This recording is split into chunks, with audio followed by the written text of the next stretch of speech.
Welcome back. I'm Jeff Hicks, curator of the Strange As It Seems archives and grandnephew of John Hicks, who created Strange As It Seems back in the late 1920s. In today's episode, we'll learn the true story behind Uncle Sam. We'll learn how a town governed itself for 62 years with nothing other than the Golden Rule. We'll learn about how Washington D.C. was once ruled by a sultan for a week. And we'll learn about a man who ran for the state legislature against himself and lost. So let's dive in to this week's episode, which comes from a folder I found in the Strange As It Seems archives entitled U.S. Government, State and Local Officers. And for our first story of strange and unusual state and local officers, released June 21st, 1930. Strange As It Seems is maybe a year or two old. And we have the one-man government, Samuel Taggart of Millbourne, Pennsylvania. He's speed cop, constable, captain of the fire department, building inspector, dog catcher, cat catcher, and street cleaner. And here's the article for proof with a photograph of Samuel Taggart. And a little story off to the bottom left here, where 27 trout cost an angler $270. Having 27 trout, all undersized, cost Walter Randusky of Shenandoah $270. When he couldn't pay, he was committed to jail. He told game warden Luthweiler that he had caught only 4, but a search revealed others in his coat. The game warden said the fine wouldn't have been so stiff if the man had told the truth. And here's a similar article from 1930 that didn't quite make the cut, but we have from Schererville, Indiana. This town's got a police chief, motorcycle officer, fire department chief, fire department truck chauffeur, and a president of the Board of Safety. And Peter Reeder is all of them. And here's an interesting fact about New Hampshire, published by my grandma Elsie in the 1950s. Although New Hampshire's population is small, its legislature is by far the largest in the Union. Even now, the lower house runs 400. Before the constitutional amendment of 1941, it totaled 455, compared to about 200 in the majority of states. This is because New Hampshire retains the township as a political unit, and there are more than 220 of these towns. And an interesting fact from the city of Keene, Texas. Here's a letter for proof. In 1955, as you mentioned, our town had its beginning in the year 1893 and has been operating for the last 62 years, more or less, on the principle of the Golden Rule. But owing to the recent expansion and increase, it was incorporated this year, 1955, as a town. Hard to imagine any town in the U.S. operating by the Golden Rule in this day and age. And another fascinating story going back to the early years of 1931, we have the Reverend Napoleon Gilbert, who apparently became a statesman in spite of himself. For when he was chosen as candidate for the state legislature, he opted to run against himself, and he lost. He was elected to the state legislature of New Hampshire in 1930. And here's a photograph of the Reverend Napoleon Gilbert looking none too happy about the verdict. And here's an intriguing story about George Abernathy, who was the first governor of Oregon.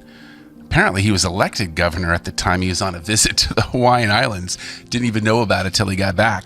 But he refused to accept a salary, and he personally financed a war against the hostile Indians. His government was organized even before Oregon became a U.S. territory, and since he didn't have any laws around, he used the laws of Iowa, the only code available in book form there. So Oregon, for a time, was governed by the laws of Iowa. And several stories in here as well from more famous and well-known politicians like Alexander Hamilton, who, urging the New York state to ratify the Constitution, spoke daily for 3 weeks at the Constitutional Convention in Albany, often for 6 hours at a time. As one of America's staunchest champions in the darkest days of disunity, and easily its finest orator, Alexander Hamilton's greatest feat was the winning of state legislatures to ratify the Constitution. So effective were his great speeches that during the tremendous ovation he received in New York, the city was nicknamed Hamiltonapolis. And here's an interesting story researched by my grandma Elsie about Davy Crockett. She read that the famed pioneer and Indian fighter and hero at the Battle of the Alamo was elected to Tennessee legislature and served ably, although unable to read or write.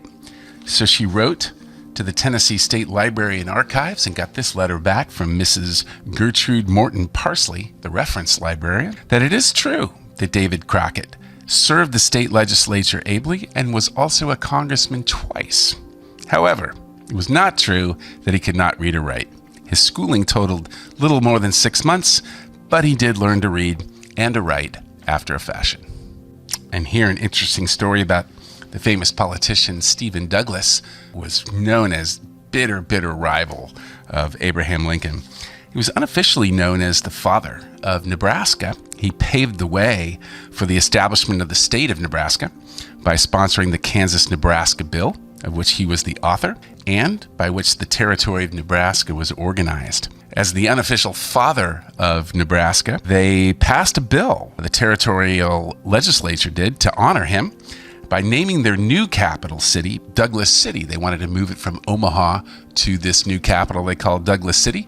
The bill didn't pass, however, but 10 years later, when a similar removal bill was passed, an Omaha senator put forth a bill to move the capital from Omaha to a new city named after Stephen Douglas's most bitter rival, Lincoln.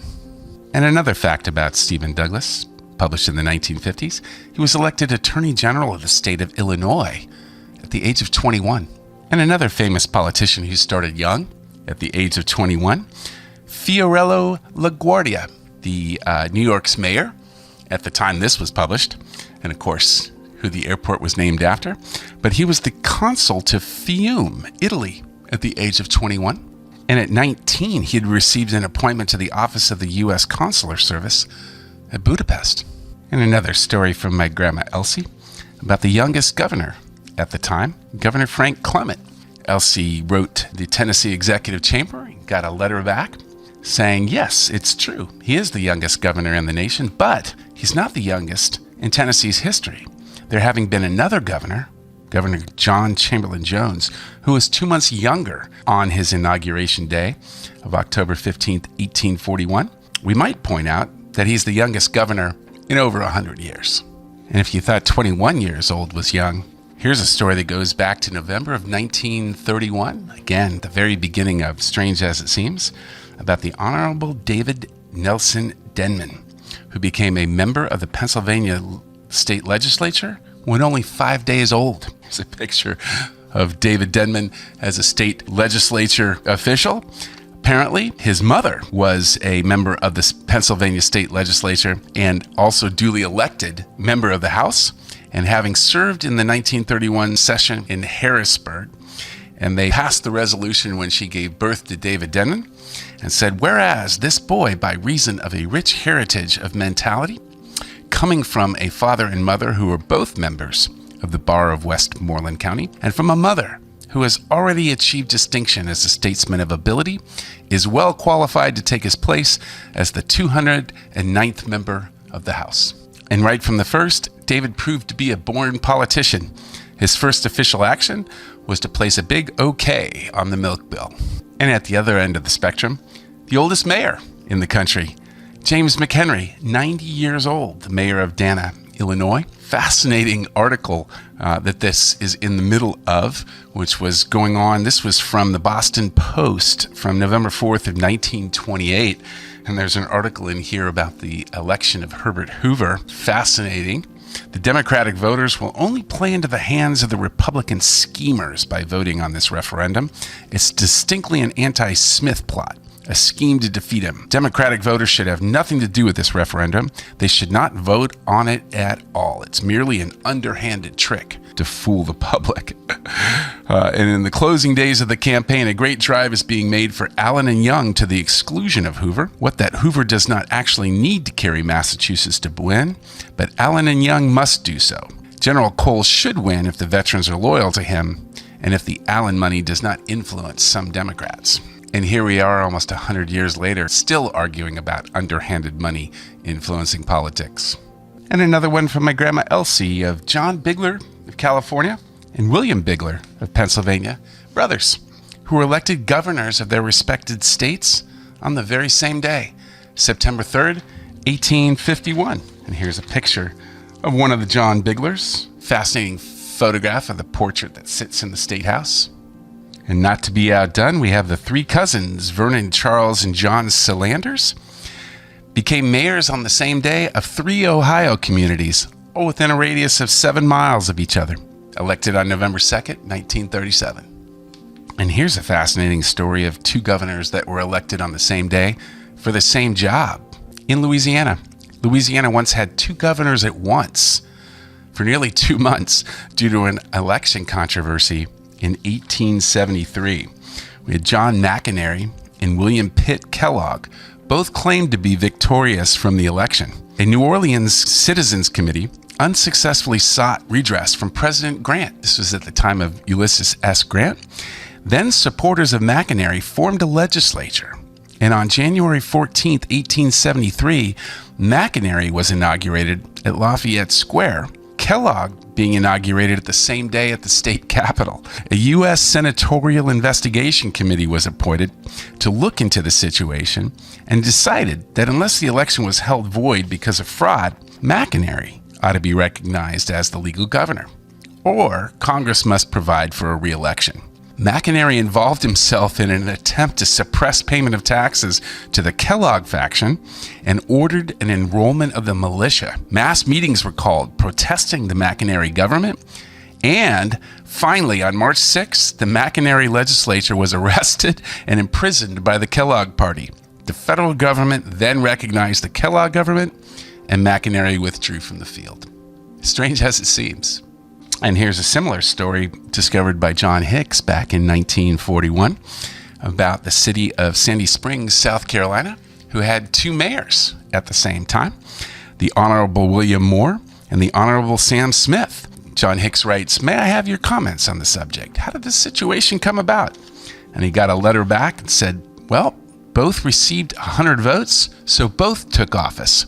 No election for a new term was called because everyone was having so much fun, they decided to keep both mayors in office." Fascinatingly, here's the article where John Hicks found this story from the Greenville News. Both John Hicks and Ernest Hicks were from Greenville, South Carolina, strange as it seems. But on the right here, a fascinating article about how Hitler was being held off in Iran by the first time that the Russian armies and the British armies had fought together for the Allies in World War II. And I looked back at the date of this, August 26, 1941. It's about 4 months before the U.S. was dragged into World War II when Pearl Harbor was bombed. And here's a couple of interesting stories about politicians who switched sides. We have William Phipps, who was a ship's carpenter, born in Maine in 1650. He induced the English government to send him to search for Spanish treasure among the Bahama Islands. His success in recovering over $1 million resulted in a knighthood and an appointment. He became High Sheriff of New England. And later, he switched sides after the U.S. was formed, and he became governor of Massachusetts. And another politician who switched sides, we have Lorenzo de Zavala, a signer of the Mexican Constitution, was also first vice president of the Texas Republic when Texas became independent of Mexico. He served alongside another one of my ancestors. My mother's maiden name was Houston, and apparently my grandfather, Hyle Houston, was a direct descendant of the first president of the Great Republic of Texas, Sam Houston. And we've all heard the adage, walking uphill in the snow both ways to school, but here's a true story of Samuel White, the Ohio legislator, who didn't own any shoes and had to walk to school in the snow and carried a heated oak board. He ran through the snow, stood on the board, and then ran on. And here's a funny story. To raise funds for a swimming pool, the civic clubs of Claremont, New Hampshire, put the local judge and city manager in jail, and the townspeople were charged admission to see them behind bars. It got me thinking, Donald Trump runs out of things he can sell the MAGA crowd, or they run out of money buying them. How much do you think Democrats would pay to see him behind bars? And if you're still wondering, how did Washington D.C. come to be ruled by a sultan for a week? Here we have the letter written to John Hicks, February 18th, 1935. The following is a true statement. The District of Columbia was ruled by a sultan for 1 week in February 1935. Here's the explanation. Of the 3 commissioners governing District of Columbia, 1 was out of the city and 1 was sick, leaving Lieutenant Colonel Dan I. Sultan as the only commissioner on duty in the District of Columbia from February 4th to 1935. And although it didn't really have to do with state and local officers, I found a whole bunch of clippings and photographs and letters here about the origins of Uncle Sam. Apparently, Uncle Sam was a real person. In fact, here's the photograph of Uncle Sam's resting place, Samuel Wilson, who lived from 1766 to 1854. And here's the letter from the Troy Chamber of Commerce. In reply to your letter received this morning, we're very glad to send you, under separate cover, a picture of the monument erected to Uncle Sam Wilson. We are also glad to enclose 2 newspaper clippings, one from the Troy Times and the other from the Troy Record. They'll give you additional details about Sam Wilson. One detail, however, is not quite correct. Samuel Wilson did not inspect goods purchased for the U.S. government. He was a meat packer and had contracted to supply meat to a military cantonment at Greenbush during the War of 1812. The name of the inspector was Albert Anderson, who stamped the casts with the initials EA and US. And the soldiers, knowing Sam to be the source of the supply, facetiously called it Uncle Sam's beef.